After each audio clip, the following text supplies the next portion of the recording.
Great morning. Edition of Morning Manna with Pastor K. Let's get in here. Thank you for who you are tonight in our lives. We thank you for everything that you've done for us, God. We're grateful. Our hearts are overflowing with gratitude for who you are and everything that you've done in our lives. God, we bless you tonight. Bless you tonight, Lord, for who you are. Bless you tonight for who you are, Lord. You're everything to us, Jesus. Everything to us, Lord. All right, you guys are coming in. Great morning to each of you that are coming in here. Carla Mathis, great morning. Geraldine Walker, Mom, great morning. Dalia Nicole, Janet Graves, great morning to all of you all as you're coming in. Stephanie Trigg Burns, I see you in here. Today we're listening to Isabel Davis. This is actually who this is. Wide as the sky. Don't forget, I have not forgotten about getting you all that worship music together.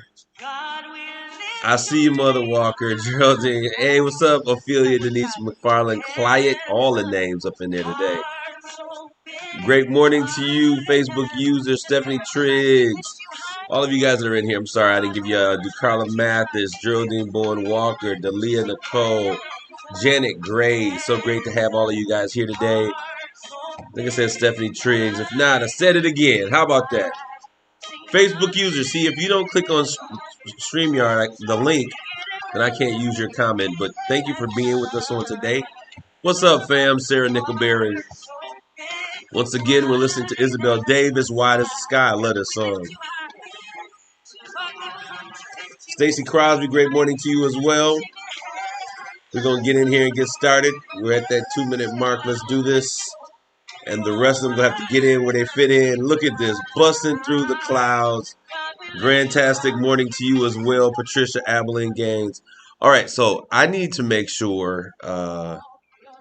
Great. All of those are coming in here. This is my favorite part of the song. Let all the other names fade away until there's only you. I love that song. All right, so listen, let's get into this on today. Let me take you down, Patricia. Let's get in here. I want us to have this conversation. Yesterday, we ended our conversation right about the 32nd chapter of the book of Genesis. And we're going to be out of Genesis. We got about, 15 more chapters, 17 more chapters or so. But we're going to be out of Genesis real soon. But before we do that, great morning, Kevin Finley. Before we do that, we want to get in to this conversation. This is where stuff gets real good. This is when you get the juicy part of the Bible that you don't hear people talking about all the time. But this is going to be the part of the Bible that I think is very interesting, and it'll be an interesting discussion for us. So remember that if you have any questions, by all means, I want you to ask your question.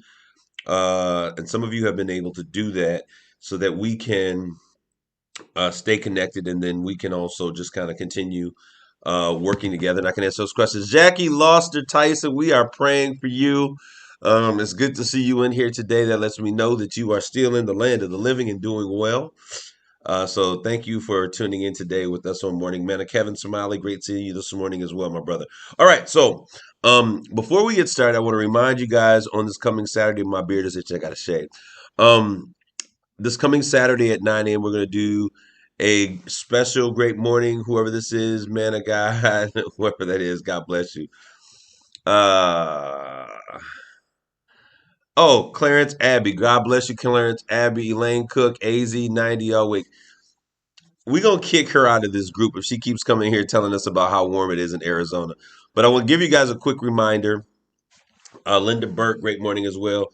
I want to give you guys a quick reminder that on this coming Saturday, we're going to do a special segment, and it's really going to deal on love and relationships. The author, Elaine Cook, is going to come here. And is it Before the Sunrise? I think that's the title of it. I got the book in there. Once again, I should have had the book with me. But I did drop the link to the book. A number of you have begun to order it. I know someone told me that their book would be here on Thursday. So make sure you get it if you can, so you can read it, so that we can have a real conversation. Because when we talk about the things of God, we have to be holistic in our approach. Many people just want to talk about, you know, Jesus and the Holy Spirit and speaking in tongues and being on the throne of God. Those things are important, but the Bible really is a clue, a message, or a pathway for us to walk out our soul salvation daily. And how do we deal with the things that regular people deal with on a regular basis? Great morning, Yvonne McMillan, Arvell Webb, KK, Latrice Felton, Althea Anderson, Duchess, all of y'all that's coming in here. Great morning. So let's get into this conversation on today. We are going to begin on yesterday. Like I said, we were talking about the 32nd chapter, and we were talking about Jacob and Esau, Jacob wrestling with this angel, but it was really symbolic as well of him wrestling with how he had treated his brother and the struggle that was going in between the man that he was and the man that God had destined him to be. And so he wrestled within himself. And he ended up, limping at the end of this thing. Great morning, Linda Smith, Bria Gregory. All right, so today we're going to pick up right here at the 33rd chapter of this. And so this is now, he had been preparing for Esau to be reconciled to Esau. He looks up and he sees his brother Esau coming. Esau and his 400 men, and he was afraid. This is the 33rd chapter. He was afraid by some means, but he was going to do what he said and meet his brother. Verse number 4 gives us the response. And Esau ran to meet him. He embraced him and he fell on his neck and he kissed him and they wept together. When we begin to see this, Esau, in fact, was so excited to see his brother. And many times in life, whenever there's been an issue, sometimes we get emboldened in our thought. If we allow ourselves to sit with ourselves, this is a great story, a great example of reconciliation. People can be angry, but they still miss you.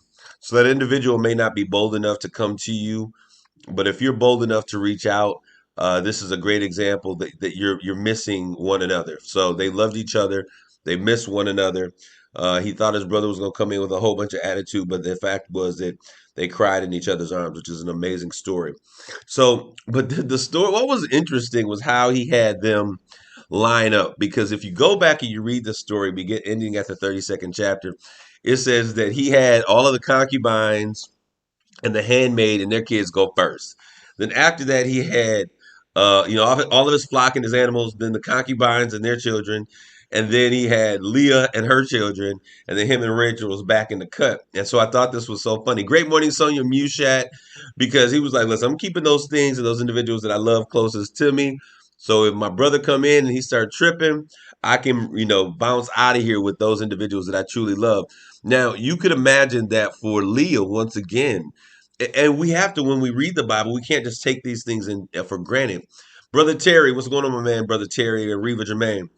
This positioning, even in this fear of him, they were all aware that he was afraid to go see his brother. So he put the animals out there. Then after the animals, his concubines. Then Leah goes out. So it looks at, and it shows us again how he favored Rachel over Leah. And Leah, I could imagine in her mind, if you go back to the names of her children, and you got to keep all of these things in perspective. I see that I'm hate. God saw that I was hated. God saw that I was despised. Maybe my husband will love me now. All of these cries for her husband's affection. Yes, and it is an incredible example of grace. But when we see this, she also now sees, and he puts me out in front and my kids out in front of Rachel, who he's going to protect. And so I want you guys to continue that this Bible is a story. It's not just single books, but this is a story that works well together. Great morning, Vivian Rankins. All right, so as we look at this, we go through the story. They're reconciled. He throws his arms around his brother. It is an amazing reunion. All right, and so when we begin to look at this, I want to begin to just read a few verses here. Oops, not that verse. There was a verse I'm getting ready to give you guys. I'm going to share my screen with you guys so you can see what I'm looking at here. I thought I had already done that. All right, so here we go. So as we look at this, you guys can now see my screen. Verse number 34. We're going to pick up on chapter 30. Well, no, 33. Let's go to 33, and we'll get down right here. And it says, and Esau he says to his brother, I want to give you this gift. He goes, let me give you this gift. Okay. I need to give you these people because I've done so wrong and God has blessed me. And so I want to be able to give you this because, God has dealt gracious with me. And he says, because I have enough. And he said, no, let us take our journey and let us go, and I will be before thee. And verse 13, and he said unto him, my Lord, knoweth that the children are tender. They're young. You got young kids. We got to take care of these things. They begin to set things up to build their reunion. So the idea was that Esau would go, return to Mount Seir, and his brother Jacob would come with his children and just kind of wrestle in, and they would begin to set some things up, and they would begin to, prepare to have this relationship again. Verse number 39, and I need us to see this once again. And he brought a parcel of field where he had spread his tent at the hand of the children of Hamor, Shechem's father, for 100 pieces of money. Okay, the last verse, number 9, and he erected there an altar. Remember, I told you that we have this thing where we often use these are the names of God, and I'll teach it that way because these are the names and how we see this. But reality is, once again, here as we saw with when Abraham was asked to offer his son Isaac as a sacrifice, that he erected an altar and called it. He calls the altar in this place Elohi El Israel, El Elohi Israel, which means this is the God of Israel. God is the God of Israel. El is the name of God. Elohi is the God of Israel. God is the God of Israel. And so we begin to see, once again, they are now preparing to do this amazing thing. Now, here's where the story gets good. For those of you who are here right now, and if you have any questions, drop your questions in. Verse number 34. And this is so amazing because to me it shows how real the Bible is for people who will read it. And this thing will captivate your attention in such a way you will never put it down. 31 and 34 and 1. And Dinah, the daughter of Leah, which she bare unto Jacob, went out to see the daughters of the land. And when Shechem, the son of Hamor, the Hivite, prince of the country, saw her, the Bible says he took her and he lay with her and he defiled her. Mm. So Shechem, the son of Hamor, they bought this land from Hamor, and his son Shechem sees David's daughter Dinah. If you remember, Leah had a series of children. She had 6 boys, and then she had at the end of that 6 boys, she gave birth to a daughter. That daughter's name was Dinah. So Dinah is coming out, and she must have been a pretty good looking. She didn't get it from her mama. She must have got it from, maybe her daddy. I don't know. I'm sorry. But Dinah comes in, Leah's daughter, Jacob and Leah's daughter together, and she's raped. She's taken. He loves her. I shouldn't say raped. He defiles her. And if you look at the rest of the scripture, in our minds it looks like as though it is a rape. But this girl had to be about 14 years old, based upon the text here. She's now probably 12 to 14 years old. This older man sees her, Shechem, who's older. He sees her, and she probably was attracted to him as well. And the Bible gives us this example that he took her and he lay with her and he defiled her. But if you continually, it says that he loved her. So this was not a violent situation. Some of y'all love, as my grandmother said, y'all love fast tail girls. Y'all get out there and you see somebody and he say a couple good words in your ear. See, when your father is not the first man to tell you that you're beautiful, or the father isn't the first man who puts a ring on your finger and tells you that he loves you, and your father's not the one who fulfills and makes it seem as though he is the greatest man in the world. When another man comes and he whispers in your ear that you're beautiful and I love you, he can get you to do things that are not consistent with what your family raised you to be. Great morning, Ron, on this morning. I'm not sure if that's Bishop or son. I think it's Bishop. Great seeing you. And so here we see that Leah is now, not Leah, Dinah. Dinah has now been defiled. And basically he went in and he laid with her and they slept with her. And his soul clave to Dinah, the daughter of Jacob, and he loved her. See this? There is an affection that is here. And he loved her, the damsel, and spake kindly unto the damsel. He was nice to her. He really had an affection for her. There was only a problem that this was a young girl, and there was a certain way my mom would say you melt like butter. Right. And he would say, and he's, he said some things, and they had this relationship that took place. Now, how old he was or what that situation was, never mind, because you were to get married first before you were to lay down with the man. All right. And so here she's defiled. Before she is given to him as to wife, he sleeps with her and he does this thing out of order. And Jacob heard, listen to this, and Jacob heard that he had defined Dinah, his daughter. Now his sons were with cattle in the field, and Jacob held his peace. Jacob hears that this happens and he doesn't freak out. And his sons are here, and the boys are like, yo, are you serious? The sons of Jacob came out to the field when they heard it, and the men were grieved and they were very wroth because he had done this folly. And is this cool, lying with Jacob's daughter, which thing ought not to be done? And so after this happens, what we find is, because Shechem loved him, he goes to his father. He says, "Hey, I want you to go get this girl Dinah, um, and we want her. I want to make her my wife." And so as he does this, the brothers are like, "Okay, you want our sister? Cool. In order for you to do this, since we are circumcised people, we can't do this unless you are circumcised." They're like, "Look, we'll do whatever you want. My son loves this girl, and he really was in love with her. We'll do whatever you want in this particular situation." So the brothers they were like, okay, we see, you can always, parents will be like, calm down, but the brothers gonna get real brothers. They gonna check out for their mamas and their sisters. And so this is what is going on. So they say, you know what? If you want our sister, then you and all of your men in your country need to be circumcised, because this is how we operate. And we can't be with the uncircumcised people because it's a part of our covenant with our God. And they say, well, okay, cool, we'll do this. And so they wait until these men are circumcised. And this is the real deal, Holyfield. They had this thing planned out. They waited till these men were circumcised. And when the pain and all of the soreness was present, they then went in and they said, well, you ain't having our sister.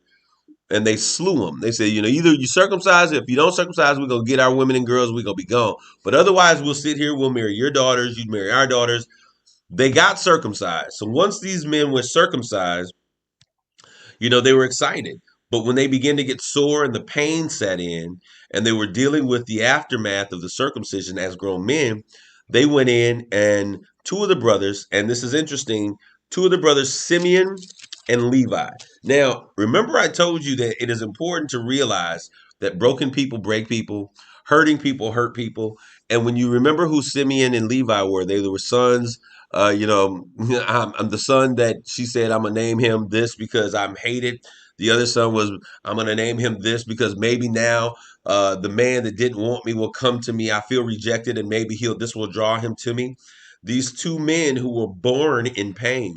Their mother was racked with feeling isolated, not connected. They were not, the prized children of their father. So these were young men who were operating in pain, and they were going to protect their sister no matter what, regardless of what their father said. Now, I need you to understand this. You got to keep in mind that Jacob's children with Rachel were so much, with Rebecca, were so much further. They were his favorite, his prized children. Joseph, we understand, coming up will be what was his favorite. And these two boys were probably always trying to figure out their place in their father's life.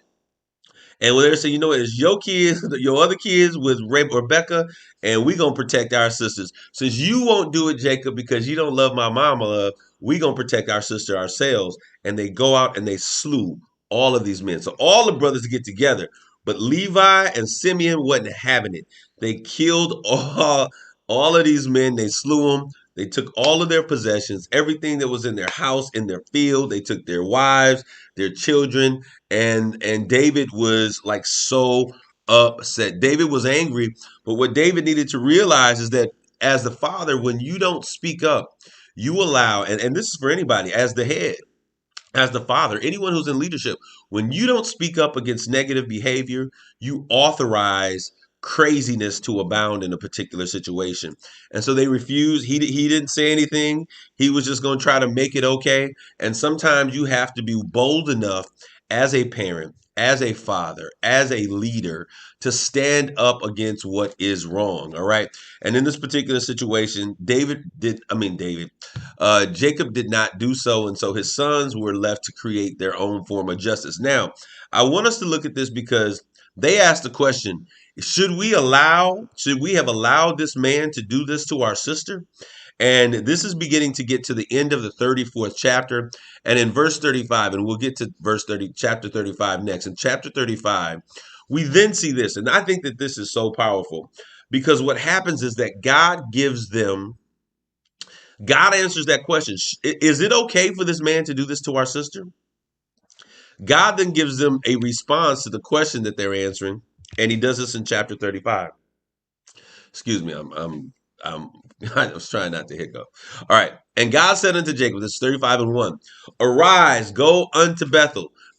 As I told you, hurting people hurt people. We've got to be able to deal with the hurts of our youth, of our adolescent years, our young adult years, because if not, those hurts will continually fester in our lives and we'll see those things manifested in our lives. So I want you to understand that we're now moving to a place that they have taken vengeance upon themselves. And God says unto Jacob, I need you to go up to Bethel, Bethel being the house of God. Remember that? And dwell there and make there an altar unto God that appeared unto thee when thou fleddest from the face of your brother Esau.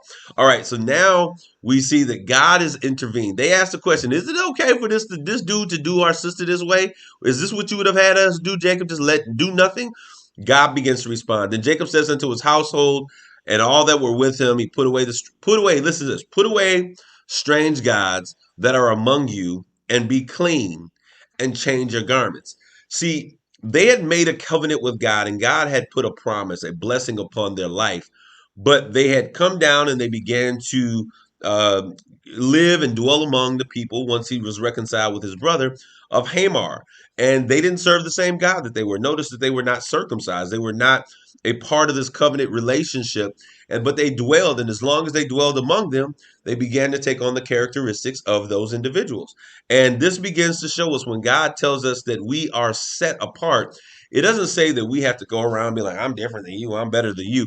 But it does show that we cannot allow our surroundings to change our character, our surroundings to change the promise and the connection that we have with our fathers. And we see this happen all the time. That's why the word tells us what? That bad company corrupts good character. And even here in the United States, we see that. I remember growing up as a child, there were so many things that people of God, believers, never would do. And as I lived and I continually progressed, people like, you can't say this. It's almost like God didn't say that you would surely die. We began to take on the liberties. And Paul said, I would rather allow some of these liberties to die than to me to be an offense. And instead of me to lead someone astray, I would have preferred to allow these liberties to die. And here we see that the children, his family, were now living amongst them and they were taking on the ways of this particular land. He says, I need you to take off even the clothes. I need you to take off the clothes and we need to get back to some serious business. And let us arise and go up to Bethel, and I will make there an altar unto God, who answered me in the day of my distress, and was with me. Now he's concerned. You've killed these people. Now all of the other inhabitants of the land are going to think that when we come into a land, it's really through trickery and bribery. We're going to kill the people and plunder their land and steal their spoils. And now people are going to look at us as aggressors. So he was concerned. And they gave unto Jacob, listen to this, all the strange gods which were in their hands. He gave what was their hands, and all of their earrings, which were where? In their ears. Now, that's a whole conversation. All of their earrings, which were in their ears, and Jacob hid them under the oak, which was by Shechem. Now, when we look at this is the children who have the promise taking on characteristics that are consistent with the people that they had now been dwelling among. We see that children of Israel, who God had sanctified and set apart and had blessed and said that he was going to multiply them greatly, had now taken on not only some of the ways and the characteristics, but even the clothes that they were wearing, putting the earrings in their ears. And, someone says, oh, well, it's probably with idol gods. I don't know. The Bible says all of their earrings. That was one of the reasons why I never got my ears pierced as a man. Everybody was running around, man, oh, it's cool. You put it in your left ear. That's what the gay people used to do. And when they were breaking bucks, they pierce you in your ear.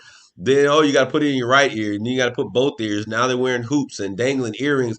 Where does this end? If we are the children of covenant, if we are the children of promise, is there a standard that God requires of us? And we see that he did require a standard of Jacob. He says, so I need you to remove all of those things which are symbolic of the world in which you're living here. And I need you to remove those things away from you. And they journeyed, and the terror of God was upon the city. Oops. So what he did was, my bad. What am I doing here? What he did here, there we go. That ain't what I meant to do either. I didn't hit the wrong button, y'all. So what he did here is that we gonna start this screen. I'm gonna stop the screen share because I don't know what I did right there. Let me share it again. So what he does is he tells them, I need you to strip yourself of these worldly situations and these things that are a part of this world that are not consistent with who I have called you to be. And the scripture says, so Jacob came to Luz. Luz in Latin, Luz, Luciferon, remember that is light bearer. In Spanish, Luz also means the same thing. It means light. So Jacob came to the light. Listen to this. Jacob came to Luz. He came to the light, which is the land of Canaan, that is Bethel, and he and all the people were with him. We've got to be willing to come to the light. That means come to the revelation, the understanding of what it is that God has designed and destined for our lives. And then we have to challenge ourselves and ask the question, is the way that I'm living consistent with God's desire for my lifestyle? Or am I allowing my surroundings to dictate who it is and how I am walking out my life? And we've got to begin to remove everything that is not connected to God, or anything that may be in contrary or in opposition to who God is, and make sure that we get back to the things of God. All right. And he built an altar there, and he called the name of this place, listen to this, El Bethel, because there was where God appeared unto him when he fled from the face of God. Now, this is such a powerful revelation that I want to share with you all here, because he called the name of this place El Bethel. Now, we know that Bethel is the house of God. And so it's the God of the house of God. Understand what I'm saying? Jacob was here, and he came to the light. He came to Luz, the revelation. He got the revelation here that it was important for him to turn back to the God of the house of God. Many of us turn back to church. You know, when things go wrong, we turn back to church, and God, I'm going to get this right. I'm going to do this. I'm coming back to church. We turn back to church, but church never saved anybody. We've got to turn our hearts and our ways and our character back to God. See, we've got to come back to the God of the house of God. We can look at many churches and how churches are functioning and things, and these assemblies, these buildings, these places are not functioning the way that God functions. We have many things that have the name of God on the front of the building, but they don't have the character of God being carried out within the walls of the church. So it's not only important for us to turn back to the house of God, but we've got to return back to the God of the house of God. We've got to get back to the character of God, not just back to the building of God. And this is what we're seeing here. Jacob realizes that it's important for me to turn back to the character, to the God of the house of God. And so he does this with his children, and they continue on. And I think that that's a very important part. I don't want to miss that there, because many of us have become so engrossed in religion. And when I say religion, anything that you do over and over and over again is something that you do religiously. And religion is not what God does for man. Religion is what man does for man. Religion is how I define who God is, and I bring this to you, and this is, he gives you a sets of rules, and you do things out of your duty and out of your responsibility. But salvation and relationship is what God does for man. So we as people have to come to the revelation that we've got to check where we are. It's time for us to check ourselves. Broken people break people. Hurting people hurt people. And so, how can we say that we are a body of believers when we do things that are so unlike God? It's because we've turned back to religion. We've turned back to a way of living. We've turned back to a building, but we have not turned back to the God of that building. And so, as believers, we got to make sure that we turn back to the God of the building, the God of the church, the house of God, and that we restore our hearts and our minds and we let the world know. Church never saved anybody. That's the truth. All right. So God said unto Jacob, thy name is Jacob, thy name shall not be called anymore Jacob, Israel. He reminds him of his promise. I have to remind you that you're not like everybody else. I've got to remind you that even though you don't see it yet, there is greatness in you that is greater than what this world can even begin to understand. So he refreshes his promise and his covenant to God. There are times when you've got to get yourself to a place that you just get away so that God can rehearse his promises to you.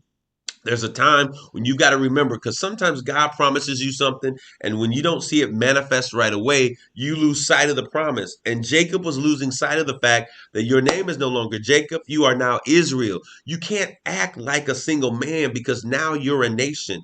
You can't act like just your average Joe Schmo because what I am doing in your life is much greater than what you could have ever imagined. So I don't only need your name to change, I need your understanding, your perspective and your character to change as I have also changed your name. So we go through this whole thing. God protects them. The word of God says that he protects them and that everyone had a fear of Israel so that they would not come toward them to harm them. Chapter 37, 36 in here, it is the descendants of Esau. So it goes through, it talks about the kings of Edom and all of those things. And we're going to end right here. And I want you all for next week to read chapters because or for tomorrow, excuse me, chapter 37, 38. We're going to talk about Joseph. We're going to talk about his dream. And I want you guys to know that God has a dream for your life. He has a plan for your life. So 37 and 38 and 39, 37, 38, and 39, we're going to end right there. 37, 38, 39. Let's get into that. And we're going to talk about the dream. Has God given you a dream? Let's talk about that on tomorrow. I hope you guys have had an amazing time today. Take care of yourselves and each other. Be blessed. Grace and peace.